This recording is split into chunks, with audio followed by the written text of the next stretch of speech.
our natural spacetime system, and by talking of the path in space of the material particle as it exists at successive instants of time.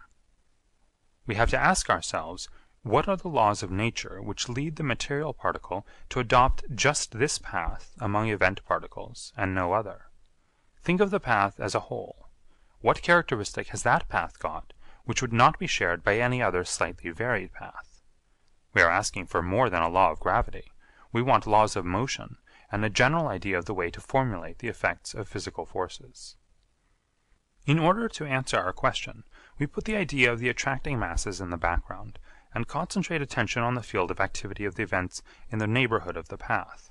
In so doing, we are acting in conformity with the whole trend of scientific thought during the last 100 years, which has more and more concentrated attention on the field of force as the immediate agent in directing motion, to the exclusion of the consideration of the immediate mutual influence between two distant bodies.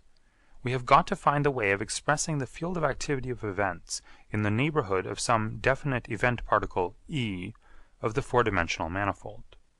I bring in a fundamental physical idea which I call the impetus to express this physical field. The event particle E is related to any neighbouring event particle P by an element of impetus. The assemblage of all the elements of impetus relating E to the assemblage of event particles in the neighbourhood of E expresses the character of the field of activity in the neighbourhood of E. Where I differ from Einstein is that he conceives this quantity which I call the impetus as merely expressing the characters of the space and time to be adopted, and thus ends by talking of the gravitational field expressing a curvature in the space-time manifold. I cannot attach any clear conception to his interpretation of space and time. My formulae differ slightly from his, though they agree in those instances where his results have been verified. I need hardly say that in this particular of the formulation of the law of gravitation I have drawn on the general method of procedure which constitutes his great discovery. Einstein showed how to express the characters of the assemblage of elements of impetus of the field surrounding an event particle E in terms of 10 quantities, which I will call J sub 1,1, J sub 1,2 equals J sub 2,1, J sub 2,2, J sub 2,3 equals J sub 3,2, etc. It will be noted that there are 4 spatiotemporal measurements relating E to its neighbour, P, and that there are 10 pairs of such measurements if we are allowed to take any one measurement twice over to make one such pair. The 10 J's depend merely on the position of E in the four-dimensional manifold, and the element of impetus between E and P can be expressed in terms of the 10 J's and the 10 pairs of the 4 spatiotemporal measurements relating E and P. The numerical values of the J's will depend on the system of measurement adopted, but are so adjusted to each particular system that the same value is obtained for the element of impetus between E and P, whatever be the system of measurement adopted. This fact is expressed by saying that the 10 J's form a tensor.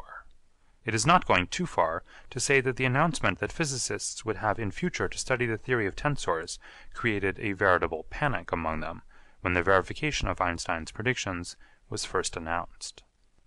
The 10 J's at any event particle E can be expressed in terms of 2 functions which I call the potential and the associate potential at E. The potential is practically what is meant by the ordinary gravitation potential, when we express ourselves in terms of the Euclidean space in reference to which the attracting mass is at rest. The associate potential is defined by the modification of substituting the direct distance for the inverse distance in the definition of the potential, and its calculation can easily be made to depend on that of the old-fashioned potential. Thus the calculation of the J's, the coefficients of impetus, as I will call them, does not involve anything very revolutionary in the mathematical knowledge of physicists. We now return to the path of the attracted particle. We add up all the elements of impetus in the whole path, and obtain thereby what I call the integral impetus. The characteristic of the actual path as compared with neighbouring alternative paths is that in the actual paths the integral impetus would neither gain nor lose if the particle wobbled out of it into a small, extremely near alternative path. Mathematicians would express this by saying that the integral impetus is stationary for an infinitesimal displacement. In this statement of the law of motion, I have neglected the existence of other forces. But that would lead me too far afield. The electromagnetic theory has to be modified to allow for the presence of a gravitational field. Thus Einstein's investigations led to the first discovery of any relation between gravity and other physical phenomena. In the form in which I have put this modification, we deduce Einstein's fundamental principle as to the motion of light along its rays, as a first approximation which is absolutely true for infinitely short waves. Einstein's principle thus partially verified, stated in my language, is that a ray of light always follows a path such that the integral impetus along it is zero. This involves that every element of impetus along it is zero. In conclusion, I must apologize. In the first place, I have considerably toned down the various exciting peculiarities of the original theory, and have reduced it to a greater conformity with the older physics. I do not allow that physical phenomena are due to oddities of space. Also, I have added to the dullness of the lecture by my respect for the audience. You would have enjoyed a more popular lecture with illustrations of delightful paradoxes. But I know also that you are serious students, who are here because you really want to know how the new theories may affect your scientific researches. End of section 8.